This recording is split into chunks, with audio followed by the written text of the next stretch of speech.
toutes et à tous, bonsoir et bienvenue à notre activité de réseautage.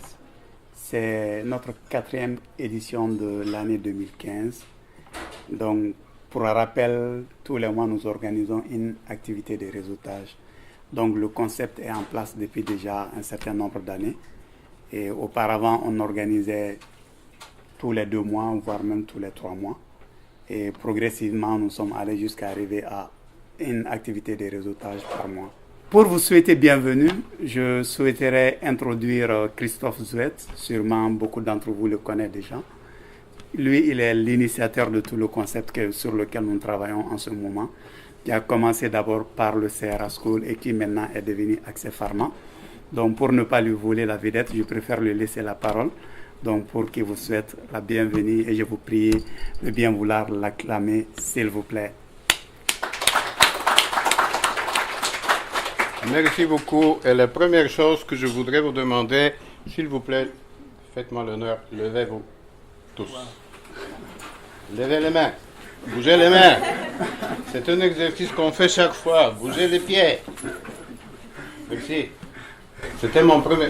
Vous pouvez vous asseoir. C'était mon premier message. Le premier message, c'est bouger. On mène une vie très sédentaire et regardez le résultat. Puis c'est irréversible. Je le dis par mauvaise expérience. La deuxième chose, c'est le même message, mais déjà, pas dans le sens littéral, mais dans le sens figuré. Bouger. Alors, dans ces circonstances, il faut s'outiller pour pouvoir survivre et trouver sa place. C'est pas évident si vous ne connaissez personne et personne ne vous connaît. Quand on s'en va dans un nouveau domaine, c'est ça ce qui se passe.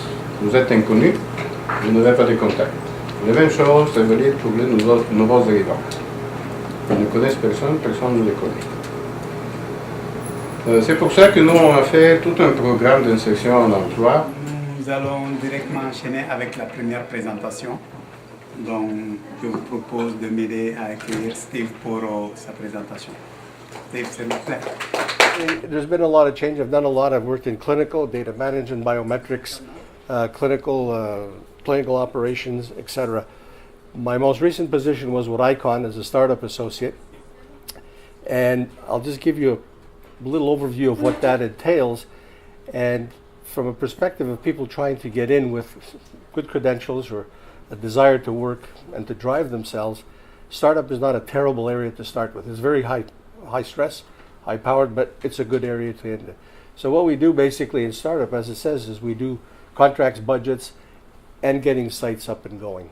So that entails what we call our critical documents, for example, informed consents, all the documents like CVs, data protection forms, etc., submission to ethics committees, preparing all of the documentation to get a site ready. That's what we call study startup. Questions? Donc, on prend des questions. Allez-y. Yeah, sure.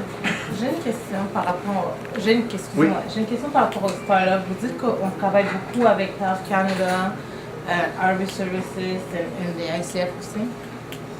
Ma question est par rapport à Health Canada. Parfois, on a beaucoup de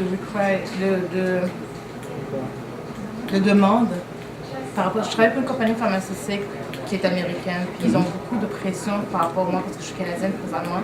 Comment on peut avoir des informations sur Health Canada Plus? Sans autre forme de transition, je vous prie de bien vouloir accueillir également Sarah pour sa communication. Ça fait pas de 20 d'années que je suis dans l'industrie, ça fait à peu près 12 années que je suis là. Et j'ai commencé de la début dans le Technical Writer Position pour commencer à écrire le batch record. J'ai fait pas mal, 10 ans d'expérience dans le développement de produits. Après ça, quand on a pris plus sur le réglementaire, je switché dans le compliance. Et pour le moment, j'ai travaillé comme Product Development Specialist avec Jubilant. Jubilant, c'est l'ancien Draxi Image. Et celui-là, c'est une compagnie qui fait les produits stériles. Dans l'industrie. So in terms of academic formation, I really was more into research. So I did my master's in pharmaceutical sciences and I did neuroscience research. we have to start somewhere. You know, like I started as a technical writer, then I took a management role for like 5 years. Now I'm more in a consulting kind of role and a specialist kind of role. But pretty much the idea is to start somewhere. I don't know if you have any questions or you want to talk more about the different companies that are still out there. Donc, on va ouvrir le chapitre biostatistique qu'on a également besoin dans l'industrie pharmaceutique. Donc, de passage, moi-même, je suis biostatisticien, je travaille dans une CRO. Et à la base, j'ai une formation de pharmacien. Donc, pharmacien biostatisticien, mais je travaille comme biostatisticien. Donc, on ouvre le chapitre statistique médicale avec Dominique. But DAGs are in themselves a world that is very complex. It seems simple, but it's not.